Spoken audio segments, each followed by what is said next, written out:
what is happiness? Speaking of musicians, you know, the Beatles once sang, happiness is a warm gun. I'm a big Beatles guy. But maybe we should turn to a comedian, George Burns, who lived to be 100, and he said, happiness is having a large, loving, caring, close-knit family in another city. We heard one of the speeches this morning. He said he moved from Hawaii to Idaho to get away from his family. And he's Asian, right? So that tells you sometimes that could be a positive thing. Of course, we are joking. We are Asian. We're very close to our friends and family. So maybe we'll just go right to the dictionary and get serious for a second. That happiness is a mental or emotional state of well-being characterized by positive or pleasant emotions ranging from contentment to intense joy. There is a word called disgruntled, and it does mean angry or dissatisfied, not a word you often have to explain to people who work full-time for a living. They generally, at one point or another, will be disgruntled. So, you know, comedians, of course, like to play along with language. That is a big thing we like to do. So could you be gruntled? You can. It is actually a word. It is, of course, the opposite of disgruntled. It means pleased or satisfied. And isn't that our ultimate objective? Now, I want to be a little bit careful here, because when a man approached Buddha and said, I want happiness, apparently the Buddha said, that is your problem. You cannot start with, I want. Okay, this is making it very much about ego.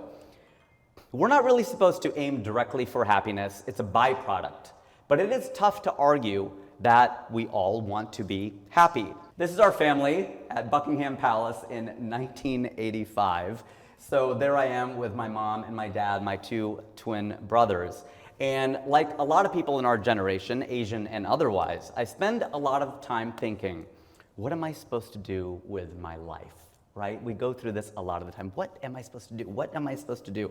And my mom said to me once, that is a huge privilege. You kids have a huge privilege. She said, we got to this country and we were focused on keeping our heads down and doing what we had to do. We were focused on our current meal, our current day of work, our current child, not the next of anything. And isn't this just an embodiment of what they say of staying in the moment? This is what they were forced to do. So since we started way up there on Maslow, it may be harder for us to find this happiness. But here is the but of our parents' generation. Our parents said that, you know, they kept their heads down and they just did it. And I give them a lot of respect. Okay, my mom is still going strong. My dad passed away in May. That's been a really hard thing for our family this year. But it also, I think, helps, you know, when you go through grief, if you lose somebody, this also stress tests this philosophy. Because if I looked at all this, I said, well, this is all BS after all. I don't believe in any of it. It actually makes me go, okay, some of these principles I believe in. I'm Hindu, I believe in faith, and whether you're Christian or Muslim or agnostic or anything, whatever your set of principles is, it gets tested during those times of loss and of grief.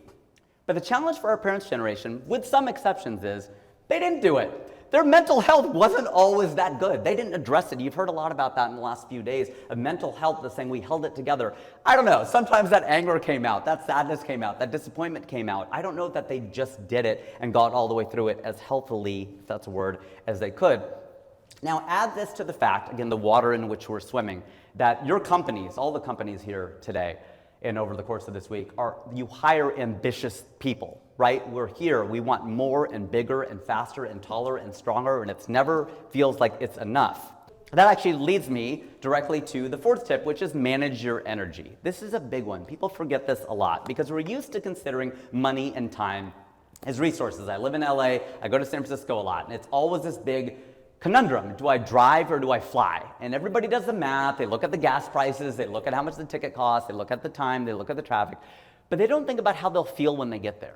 Right? If you drive, which I've made that drive many times, you might be exhausted by the time you get there. That's energy. That's an important part of it, because people will oftentimes talk about a straight shot, you know, because they'll say that, oh, LA to San Francisco, it's a straight shot. I'm like, well, the moon is a straight shot. That doesn't mean it's close. It's really far away. What do you mean a straight shot? But as I've gotten older, I realize what that means. There are fewer turns. There's less you have to think about. You just shoot up the five, because I live in LA, so we won't say five, the five, and then you'll realize that, okay, I know what people mean now. So that is all part of the energy. And also manage your energy by replenishing. This is what I was talking about our parents' generation. They often did not take breaks. They really valued the fact that they could work for hours and hours and hours. But you probably heard the story of some, what is it, the two people who are chopping wood, and somebody's chopping for like 10 hours, and the other person chopped for maybe 6. But, she chopped way more wood than the person over here. Why? Because she sharpened the saw. Right? She would go and she would sharpen the saw. That's what relaxation time is. That's what vacation time is. One of my brothers, one of the ones I showed you there, Vikas, he's a VP of Heineken in New York City, so he has a lot of fun. And he has a theory on this, not just a theory, a practice on this. He always has his next vacation booked. Even if it's 6 months out, he loves having it on his calendar. He put the money down, it makes it real. I sat down with a Hollywood producer, and she had such great advice, because I was going through what do I want to do with my life? What do I want to do with my life? And she goes, stop. She goes, don't ask yourself, what do I want to do with my life? Ask yourself, how do I want to spend my days? Because the first question is so crippling. It's just so overwhelming. Your life, that's a long time. But how do I want to spend my days? What do I want to do day after day? It's far more empowering. And she's getting to the concept of craft. Adapting your mindset, again, coming back to mindset. What I could have used at P&G, besides an assistant, was an attitude adjustment. I wish I would have heard this at the time, because there's a comedian named Robert Hawkins, and he talked about this. He talked about how comedians will do stand-up for free. I would do this talk for free. I would do stand-up comedy for free. I love speaking in front of people. This is my favorite thing in the world to do. I love doing it. I do it for free. You're paying me for the travel. You're paying me for the opportunity cost, because right now I can't go on auditions, I can't write my packet that I'm submitting to the late night shows, I can't go do stand-up at the comedy clubs. I'm here and I can't be somewhere else. I want to be here, but he doesn't mean cover my travel. That's different, okay? Let's say there's a sack of money in the middle of the desert somewhere, okay? The Gobi Desert. How many dollars have to be in that sack for you to go get it, right? I'm gonna cover your travel. I'll pay for your flight, your meals, whatever, but if there's $5 in that bag, there's no way you're going, right? How much money has to be in that bag? Is it $5,000? Is it $15,000? Is it $50,000? And by the way, while you're there, here's a microphone, you can do a show. I'll do the show for free. That's not the issue. The issue is we all have jobs, and there are parts of the job that we love, and there are parts of the job that we don't love. And when I worked in marketing, I loved doing focus groups. It was so much fun. But I kind of hated doing my expense reports. I hate doing expense reports. And so you have to remember that you're getting paid to do the part of the job you hate. That's the way I started to think of it. I get to do this, because I remember saying to my roommate at the time, my roommate for 2 years in LA was Hassan Minhaj, if you can believe that or not. He lived with me for 2 years in Studio City, a little more than 2 years. And right before him was this aerospace engineer, Brett Northcutt, who was a white version of Hassan. They were both tall, big hair, very good looking, and my gay brother is like, what is up with your hot roommates? Can I move in with you? But Brett would say this to me too. I remember I said to him once, I'm like, I gotta go to the gym. He goes, don't say I have to go to the gym. You get to go to the gym. You get to go to the gym. You have the time, you have the money, you can afford it, you have working legs, and it's going to inform your entire workout. If you work that way, like I gotta do this, you're not gonna lift as much as if you go, I get to do this. So next time you're going through part of your job and you're like, man, I really don't like this, remember that is why you get paid to do the job. Otherwise you would do that for free. I actually interned at Wright Pat Air Force Base. I was doing fatigue testing and creep testing and all that stuff, and creep testing took months to do. You weren't getting results. It was very linear. And for a lot of the job, I was quite bored. I got to be quite honest. I enjoyed parts of it, but a lot of it was like, oh my gosh, what time is this? And Chris Rock talked about that, where he goes, there's a difference between a job and a career. When you have a job, there's too much time. When you have a career and you have all your projects, there's not enough time. You look down, you're like, it's 4 o'clock already? My gosh, I haven't even started. I just got out of my meetings. When you have a job, you're like, it's only 9:15. And I realized, though, the pain point for me was between 2 and 4 p.m., my speaking slot right now. That's why it's hard. I'm like, okay, after lunch, before this is a tough slot, right? But I was like, this is what's really difficult, is between 2 and 4. I realized in the morning I was fine. I'm more of a night person than a morning person, and night people have it better, right? Because your day gets better as it goes. Morning people, sorry, the best part of your day is over. Mine's just getting going, okay? Mine's getting going. It's getting better. But I realized the morning wasn't that hard. It was actually pretty interesting, the things we were doing. Lunch was fun, of course, and then we're leaving at 5 o'clock. So by the time you get to 4, you're fine. You have about another hour, 45 minutes, you're good. But between 2 and 4, I was dying. I was like, this is really tough. I'm like, okay, then at 2 o'clock, I'm gonna go to the vending machine, I'm gonna get a Coca-Cola, and at 3 o'clock, I'm gonna go get a cup of tea or a cup of coffee. And that got me through that period of 2 to 4. And I realized, I don't really hate my life. I just hate 2 hours times 5. I hate 10 hours of my life every week.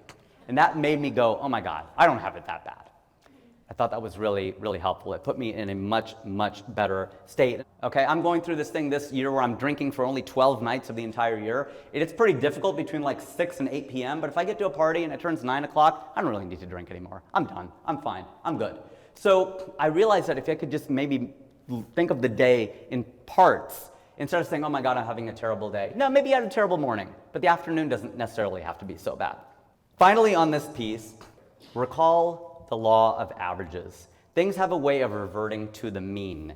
At the University of Cincinnati, materials engineering, I remember I got a B in my mechanics class, and there was no plus-minus system at the time. I was so pissed off. I really wanted an A. I got an A in fluid mechanics, and that made me so happy because I worked so hard in that class. I got an A, I was so happy. I got a B in mechanics. It was mechanics 2. I was so angry about it. And I marched into Dean Young's office, and I told him, I'm like, I should have had an A in this class. He was a very calm man, and he looked at me, and he goes, okay, maybe you should have had an A in this class.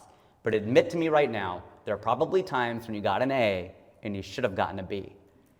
And I realized how right he was. I also want to punch him in the face because that made so much sense. I'm like, you were so right about that, Dean Young. That's not fair, but you're right. But it's the same thing you will say to a cop. A police officer will stop you. You'll say, but officer, I was not speeding. And most police officers will look at you and go, well then fine. This ticket is for every other time that you were.